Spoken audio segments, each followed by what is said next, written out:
এই জন্য রাসূল সাল্লাল্লাহু আলাইহি ওয়াসাল্লাম বলেন রমজানের রোজা তো 30টা রাখবেই, এরপরে শাওয়াল আসলে একদম ঈদের দিন ছাড়া ঈদুল ফিতরের পরের দিন থেকে নিয়ে শাওয়ালের শেষ দিন পর্যন্ত কোনো ব্যক্তি যদি 6টা রোজা রাখে, মান সামা রমাদান সুম্মা আতবাহু সিত্তাম মিন শাওয়াল কানা কাসিয়ামিদ দাহর, আল্লাহ রাসূল সাল্লাল্লাহু আলাইহি ওয়াসাল্লাম বলেন এই 6টা রোজা যদি কেউ রাখে সে যেন সারা বছর রোজা রাখলো। সুবহানাল্লাহ। আরে দেখেন অনেক মুফাসসিরিন ইকরাম এটাকে এভাবে ব্যাখ্যা করেছেন, রমজানে এক একটা রোজা আমরা 30 দিন রোজা রাখি, এই 30টা রোজা আল্লাহ পাক রব্বুল আলামিন কোরআনে বলেন মান জাআ বিল হাসানাতি ফালাহু আশরু আমসালিহা, কেউ যদি একটা নেকের কাজ করে আমি আল্লাহ পাক তাকে 10 গুণ বৃদ্ধি করে সওয়াব দান করব।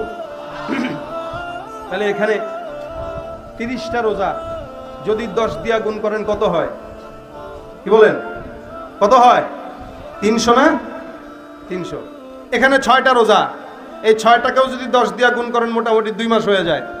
তাহলে আল্লাহর নবী বলেন মোটামুটি কেউ যদি এই রমজানের রোজার সাথে এই বাকি 6টা রোজা খালি যোগ করে দেয় যেন সে সারা জিন্দেগি অথবা সারা বছর রোজা রাখলো। সুবহানাল্লাহ।